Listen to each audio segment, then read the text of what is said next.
First, I'll read the verse, then I'll go back over it and offer an explanation. Verse 1 of the Tao Te Ching.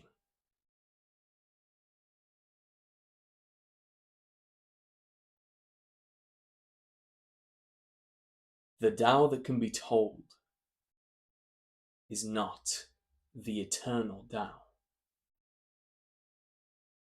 The name that can be named is not the eternal name.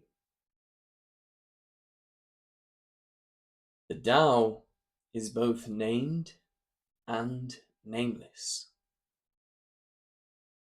As nameless, it is the origin of all things. As named, it is the mother of 10,000 things. Ever desireless, one can see the mystery. Ever desiring,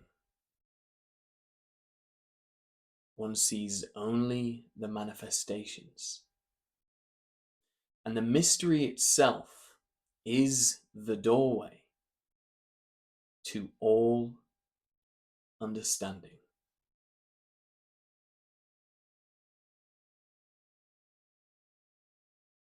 The Tao that can be told, the Tao, that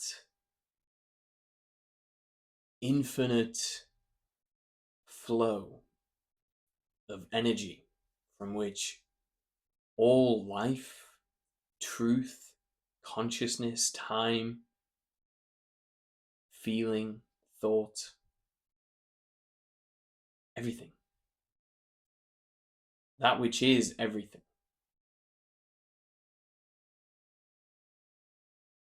If I was to give it a name, I might say it was those things. But because I'm giving it a name, because I'm telling what it is, that's not the Tao. So how can I say that is what it is, and then also say that that's not what it is? If you scroll back in the video, or if you just let it keep playing, this moment you're in is the Tao. It's this. If you look around at what's going on, just feel what's going on inside you, that's Tao. Maybe.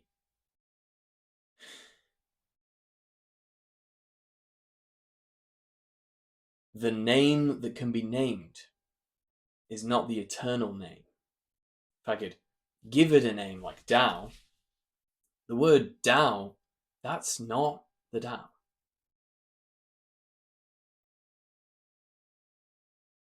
But in a weird way, it kind of is, just like what I'm saying now is as well. That is Tao. This is Tao. So it's both named and nameless. The Tao is both named and nameless. How can it be that way? And throughout this entire text, you're going to see a lot of paradoxes like this. And I like to take it as a mental exercise, among other things, to try to expand the meaning to encompass both ends of that paradox. Maybe if you come at it from this angle, then it's named, but if you come at it from this angle over here, then it's nameless. But if you are aware of both those angles at the same time, then it is both named and nameless at the same time. As nameless as its original form, without giving it any name, just as it is the origin of all things. Just like all names that we could or would put on it, all those names are coming out of Tao. When we get the idea to think of it and say it, we're getting that out of Tao. This undifferentiated form. As named, it is the mother of 10,000 things. Now it's differentiated. And it's a lot like your feelings versus your thoughts. Your feelings can have many different names. You could put many different words and sentences and language on it and call it such and such a thing. You might call it anger or frustration or irritation.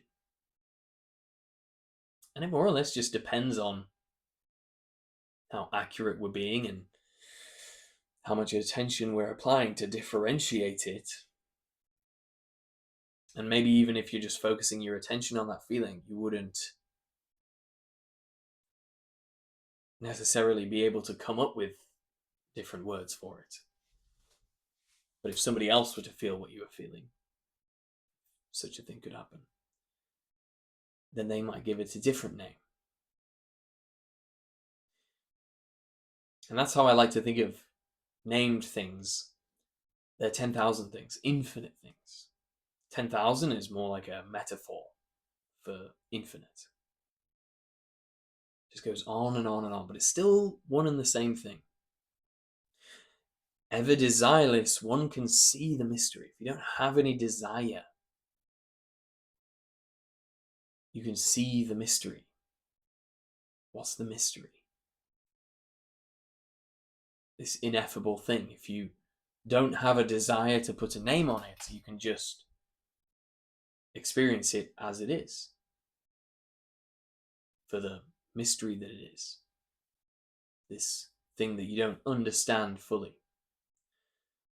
Ever desiring, if you then want to put a name on it, or if you have a goal. And this is what the mind does. Mind thinks in survival. Mind's thinking in labels, in boxes, in division and subdivision, categorization, left, right, forward, back. It gives us direction. It tells us where to go, what to do, how to be, how to think, how to feel. But if we take away desire, none of those things need exist anymore. And perhaps they never did. But our minds made it such that there is a chair and a table and a right way and a wrong way and a good way and a bad way to get what you want. Being desiring. Ever desiring, one sees only the manifestations. The bookcase, the street, the person, the family, the friend. Take away desire, and maybe all those things go away too. It's not going to make much sense when I'm trying to describe this first verse. It's maybe one of the most complicated ones, I don't know.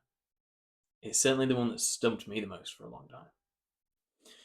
And the mystery itself is the doorway to all understanding. How can something be a mystery and then lead to understanding? If you're desireless, then you can understand the things. Is it not true? Can you not think of a time when you've put labels on something and then proceeded to be confused for a long time until you realized that thing you thought was X wasn't X, it was something else?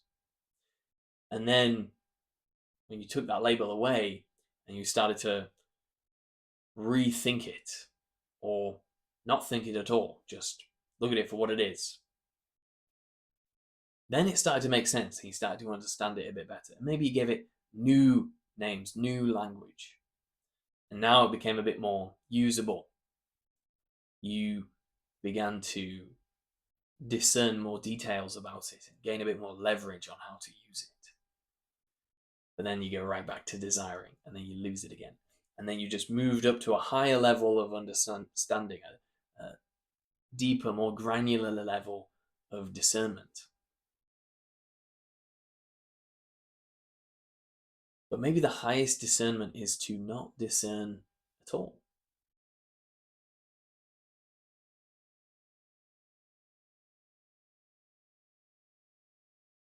But we need discernment so we can know what the right action is.